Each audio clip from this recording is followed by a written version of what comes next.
Hi, and welcome to Focus on Health. I'm Jay Cohen from the Winsted YMCA, and we're glad you're joining us today. As always, we talk to individuals and businesses and organizations in the greater Winsted area that are helping people be healthy or just being healthy and having fun themselves. And as always, we've got another great guest today. I'd like to introduce Dr. Tom Danahy, the Superintendent of Winchester Schools. Welcome, Tom. Good to be on, Jay. Yeah, Thanks for having me. Thanks for joining me. Schools obviously are such a huge part of kids' lives. I mean, they spend more time there than anywhere else, more than their family and wherever. And so obviously it has a huge impact on their lives. And, obviously academic success is a huge part of it. But I know health and wellness in all aspects is another focus. So how does that really kind of play out in the school community? Well, if you look at student performance, and students who achieve well academically usually have a well-rounded background when it comes to physical activity and mental health and so forth. So the more we can do in the schools to support students from all different angles, social, emotional, as well as academic, the better off that we're going to be.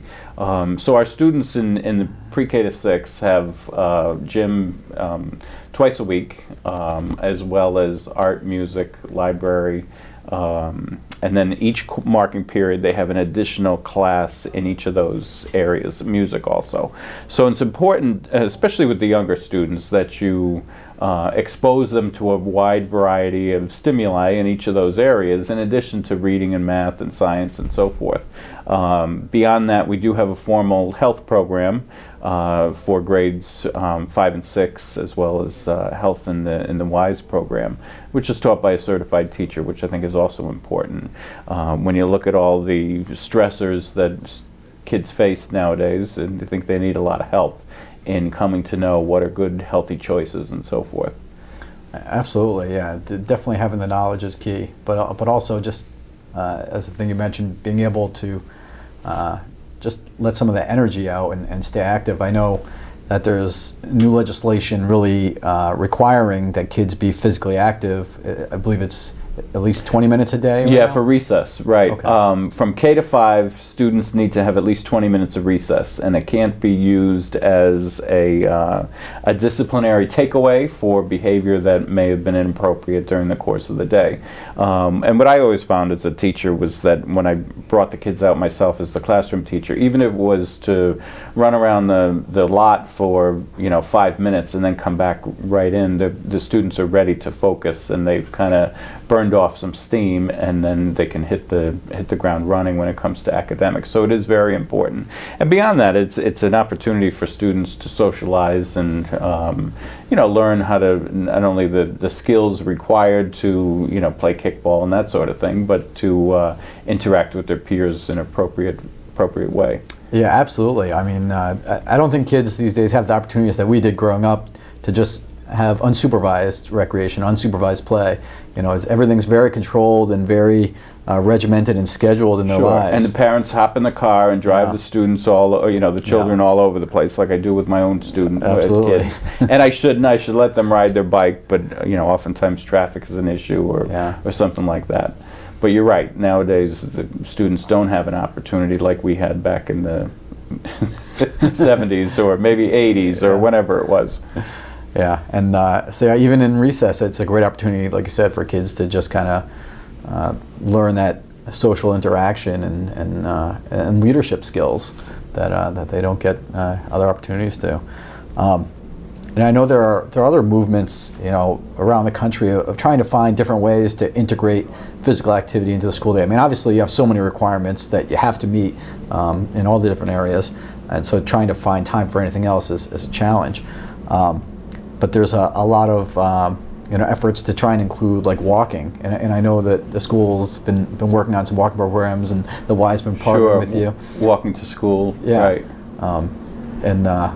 We just had our second march to school? From Pearson to Hinsdale. And it was the big reverse walk. Yeah. We also have actually a new bike rack being installed at Pearson. I don't know if you noticed in the last several weeks we've had kids chaining their bikes to chair rails instead of a bike rack, but we're installing a bike rack hopefully to promote students with an opportunity to ride their bike to school, which helps them to be physically fit. When you look at the number of young children who are obese or maybe mildly obese, riding their bike to school is a way to combat that. It burns calories and maybe saves them on down the line in developing healthy physical activity and maybe reducing diabetes and that sort of thing.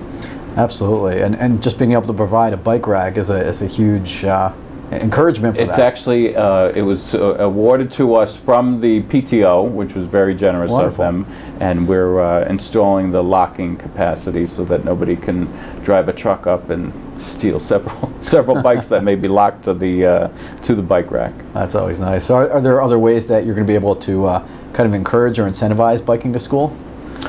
We don't have a contest or anything. What I would like to do is install one over at Hinsdale also.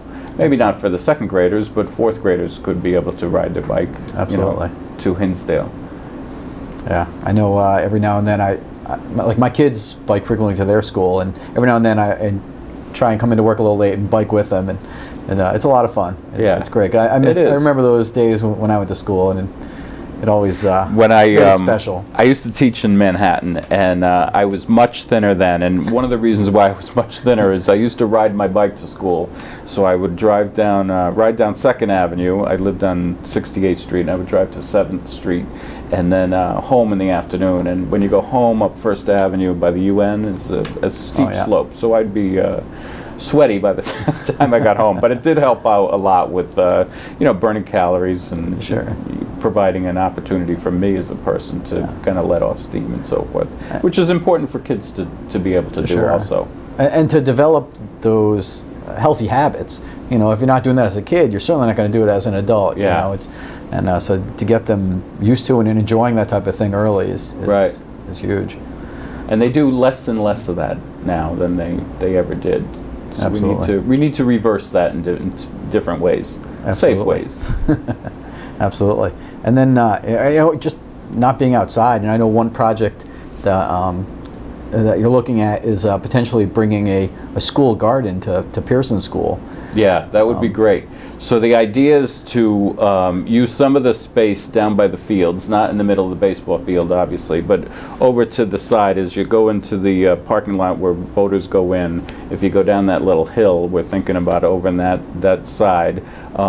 We did a survey and it was popular. It was had a popular response from teachers and some community members. One of our concerns, though, if anybody is interested in participating in a community garden, is to get some support, especially during the summer months. What we're concerned about is installing a garden and going, using a grant and so forth, having it installed, and then nobody tends to it. So it does require a lot of work. So if anybody is interested in supporting that, Jay would be co-chair of that, and you can contact Jay to get on the bandwagon to help with that. I'm sure we've got some green thumbs in the audience.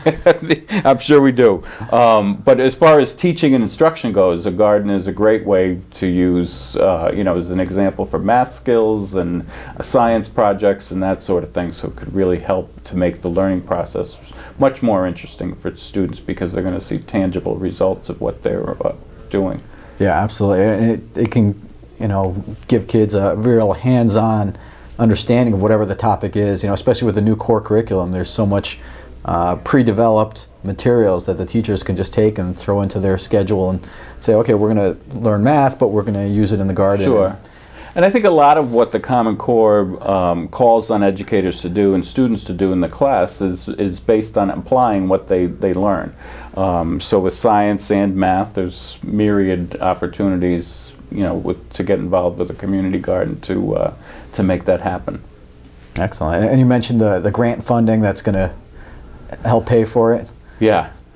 And I don't think we'll need the irrigation because I understand there's irrigation down in the lower field, but it would be an opportunity to kind of build and construct a garden that would be efficient to maintain and so forth. Absolutely. Now, the schools I know are required by the state to have a wellness policy and a wellness committee. So how does Winchester kind of bring that to fruition? So we have a district wellness committee, and then each school has a wellness committee, and we look at it from a variety of different angles. So obviously, you want to teach children, about physical exercise and that sort of thing, along with eating well. I think one thing that the Winchester Schools does very well is its foods program. So it's under the directorship of Art Laney, but it's fresh foods. We get fresh produce from local farmers. In some other places, maybe they'll make sandwiches this Thursday for next Monday, so you may get that stale effect, but in each of our kitchens, the food is prepped right there, made right there. Most of the time, it's the local farmer who's supplying, many of the ingredients. And all of the lunch programs meet the federal requirements, the state requirements, so that we don't have much sodium, and we have to meet all these different pretty strict standards. No sugar and that sort of thing that maybe make the food less attractive to eat, but I think our cooks do a fabulous job in putting out good healthy food. It's been arranged, or the menu has been arranged by a registered dietitian, so it is healthy, and so that's one part of it. Another part is the recess. The 20 minutes of recess provides for physical activity. We have the gym, the PE, physical education in each of the schools ongoing, as well as the formal health class. And then in each of our schools, we have a Tools for Schools committee.